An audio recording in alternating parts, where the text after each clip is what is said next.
KTT G20 diadakan di Bali, Indonesia tanggal 15. Presiden Amerika dan Presiden Tiongkok melakukan dialog selama 3 jam tanggal 14.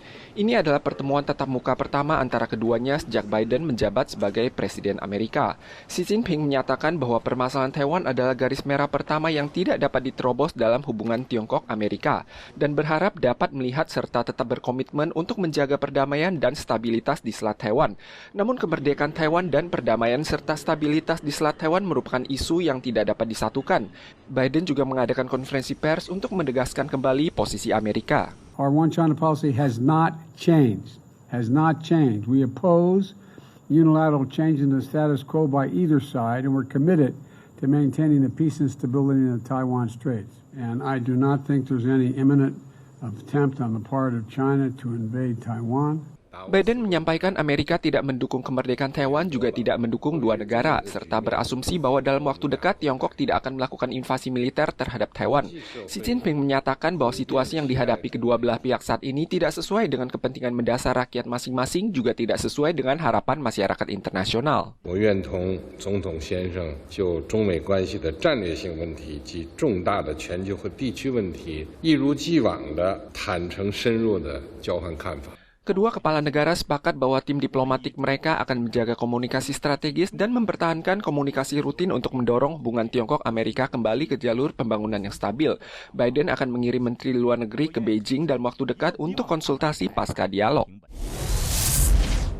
Topik kali ini berfokus pada pemulihan tatanan ekonomi global pasca pandemi. Presiden Jokowi mengumumkan pembentukan dana pencegahan pandemi G20 tanggal 13 yang telah terkumpul lebih dari 43 miliar dolar Taiwan untuk menghadapi tantangan di masa depan. Namun, dana yang terkumpul masih belum mencukupi. Saya mengharapkan dukungan yang lebih besar lagi untuk dana pandemi ini. Wilayah sekitar Pulau Bali akan ditutup selama konferensi dari tanggal 11 hingga 17. Wartawan juga harus menjalani tes PCR. Otoritas Indonesia tidak ingin konferensi menjadi celah penyebaran pandemi. Fokus utama lainnya adalah perang Ukraina selama 9 bulan. Presiden Rusia kali ini tidak dapat hadir dan diwakili oleh Menteri Luar Negerinya. Namun inflasi global, krisis energi, dan kesenjangan antara kaya dan miskin yang disebabkan oleh perang merupakan masalah yang harus dihadapi dunia saat ini. Kasus penipuan lowongan pekerjaan semakin marak dewasa ini. Ada warga yang pergi wawancara diancam untuk menyerahkan buku tabungan mereka dan dibekap dalam hotel atau kamar sewa harian.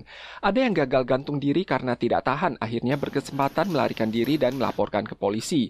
Tim investigasi kriminal kepolisian Taipei menuju Taoyuan dan membekuk 3 tersangka. 至少已有3名被害人遭该诈欺集团以相同手法约出，并取得 提款卡及存折等资料，期间遭拘禁于桃园市以及台中市的旅馆及日租套房。 Menurut penyelidikan polisi, korban diwawancarai oleh sindikat penipu dan diseret secara paksa ke dalam mobil dan dibawa ke hotel untuk dibekap. Rekening banknya juga dijadikan alat pencucian uang dan dipaksa bertindak sebagai supir dan dibawa ke bank untuk menarik uang di loket.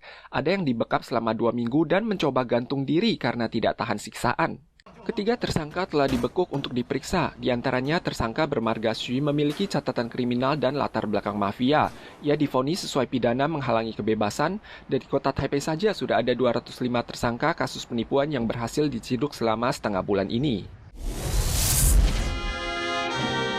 Relawan Taiwan Jonathan Cheng tewas dalam pertempuran di Ukraina. Pihak militer Ukraina mengadakan upacara perpisahan tanggal 14. Ratusan warga Ukraina berpartisipasi secara spontan dalam upacara tersebut. Bendera nasional Taiwan dan Ukraina berkibar dan warga Ukraina yang sebelumnya pernah tinggal di Taiwan secara khusus mengenakan rompi tim Taiwan untuk mengusung kepergian almarhum. Ia adalah relawan Taiwan pertama yang tewas dalam perang Ukraina. Jasad akan dipulangkan untuk dikubur di Taiwan. Presiden Ukraina hadir di Kherson tanggal 14 dan sejumlah warga menyerukan yel-yel untuk menyambutnya. Tentara Ukraina terus merebut kembali kawasan yang pernah kalah. Selang 8 bulan kemudian, bendera Ukraina berkibar lagi di Kherson. Zelensky menyampaikan ini adalah awal dari berakhirnya perang. Namun pakar militer menganalisis tentara Ukraina dikhawatirkan sulit untuk melintasi sungai Dnieper dan medan perang serangan balik berikutnya berpeluang dialihkan ke daerah Donetsk di kawasan timur Ukraina.